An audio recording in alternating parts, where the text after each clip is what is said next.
한 주간 핫플레이스를 중심으로 이슈를 풀어보는 시사스테이션 시간입니다. 이번 주에는 어떤 일들이 있었는지 지금부터 둘러보겠습니다. 오늘의 첫 번째 행선지입니다.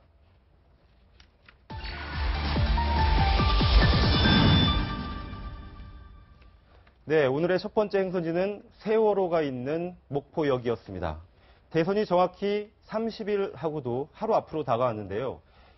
이렇게 떨어지는 깃털에도 몸조심해야 된다는 그런 이야기가 있습니다. 이럴 때 돌발 변수 하나가 이 대선판을 좌우할 후폭풍을 몰고 온다는 이야기도 있습니다. 네, 오늘 자세한 이야기는 이현종 문화일보 논설위원, 이수희 변호사, 양지열 변호사와 함께 나눠보겠습니다. 어서 오세요. 안녕하세요. 네. 자, 세월호 3주기 일주일을 남겨두고 있습니다. 이 안철수 후보 상승세에 찬물을 끼얹는 소식 하나가 들어와 있는데요.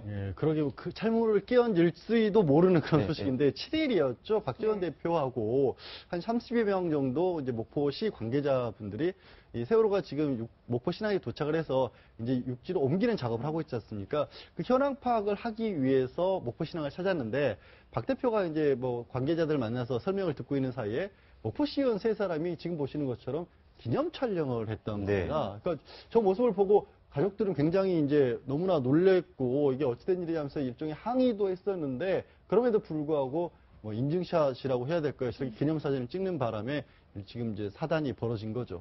네, 저게 뭐 법적으로도 문제가 될 수 있다고 하는데 박지원 국민의당 대표도 사태의 심각성을 좀 깨닫고 재빨리 사과를 하긴 했습니다. 참 의원들의 이런 사진 욕심은 참 어쩔 수가 없는 것 같아요. 그러니까 때를 가리지 못하고 저런 행동들을 보이고 있는데 사실 이제 박지원 대표 같은 경우도 심각성에서 바로 페이스북에 사과의 글을 올렸습니다.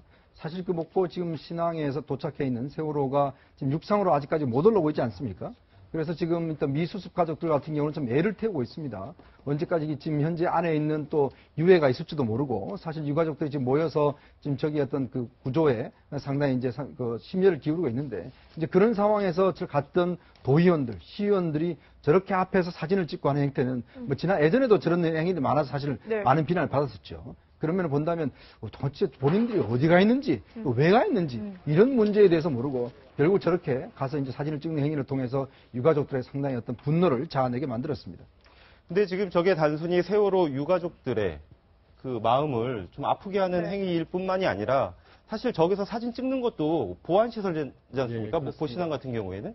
근데 저렇게 찍는 것 자체가 법적으로도 문제가 있는 거 아닙니까? 말씀하신 것처럼 보안시설, 뭐 공항이라든가 항만이라든가 주요 시설 같은 경우에는 허가 없이 민간인들의 사진을 찍으면 안 되는 거죠. 그러니까 더군다나 이제 다른 분들도 아니고 일반 어떤 것도 아니고 시의원들이면은 그런 것 정도의 거는 오히려 존중을 하고 지켜줬어야 되는데 그거를 전혀 무시를 한 것이고요. 이 국민의당이 현재 지지율이 굉장히 높기도 하고 안철수 후보 개인적으로 지지율도 높은데 다른 것이 아니라 목포 호남을 다 기반으로 한 거 아니겠습니까? 박지원 대표가 대표적으로 바로 목포를 지역구로 해서 지금 이제 한참 상승세를 이어가고 있는 상황이었는데 그야말로 있어서는 안 될 일이고 바로 3주기를 얼마 앞두고 있지 않은 상황에서 세월호가 육지에 무사히 올라오느냐 마느냐를 가지고 상당히 많은 국민들의 관심이 쏠려 있는 상황이기 때문에 더더군다나 저게 사소한 일로 보기 어려운 그런 상황인 거죠.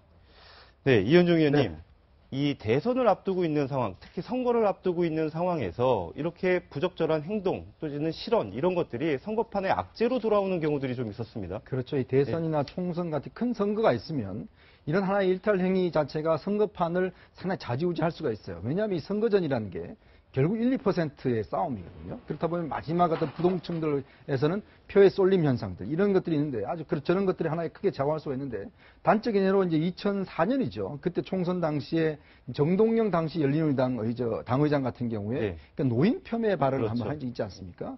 그러면서 결국은 그때 60대 노인분들은 투표 안 하고 집에서 쉬셔도 된다. 이런 이야기를 했어요. 거센 반발이 있었죠. 그렇죠. 그때 노인 폄하 바람 때문에 결국 이제 본인이 당의장을 사퇴하고 뭐 여러 가지 아주 큰 난리가 있었고 상대 당에서는 이걸 집중적으로 비난했지 않습니까? 특히 50대, 60대 또 70대 연령 이제 앞으로 투표층들이 점점 많아지고 이번 선거 같은 경우는요.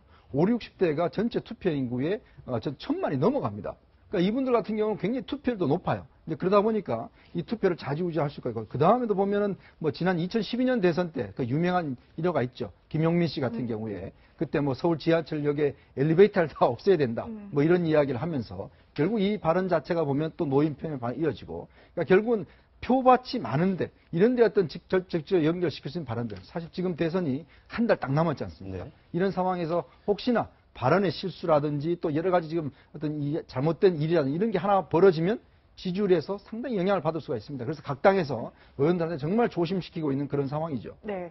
그런데 오늘 세월호 내부 사진이 처음으로 공개가 됐는데 굉장히 처참한 모습을 지금 보였더라고요. 예, 어제 이제 한국 코리아 셀비지 측에서 진입을 처음으로 했었죠. 4층 창문을 통해서 들어갔었고, 원래는 한 30m까지 한 3m 간격으로 해서 들어가려고 했는데, 그 중에 하나 사진을 지금 공개를 한 겁니다. 저게 아마 매점이라든가 사람들이 많이 모일 수 있는 그런 어떤 공간으로 일종의 홀 같은 것으로 이용을 했던 것 같은데, 완전히 지금 90도로 누워있는 상태잖아요. 네. 그래서 당연한 얘기겠지만 내부재라든가 또 폐기물 같은 거, 변기 뭐 이런 것들이 다 쌓여있는 바람에 굉장히 어수선한 모습이고, 저기만 공개가 사진만 한 장이 공개가 됐지만 원래 한 30m까지 진입을 하려고 했었는데 네. 26m까지밖에 못 갔던 거예요. 거의 뭐 3m가 넘는 벽자재들이 쌓여 있는 바람에 더 이상 진입을 할 수 없었고, 지금 바닥을 딛고 갈 수가 없잖아요. 원래 바닥으로 쓰이던 공간이 누워 있으면서 거기에 벽이 됐고, 원래 벽이었던 데를 지금 딛고 올라갔기 때문에 안전 문제 같은 것도 있어서 지금 세월호를 쉽게 진입해서 수색하는 게 어렵다는 것만 이번에 알려진 셈, 네. 밝혀진 셈이고요.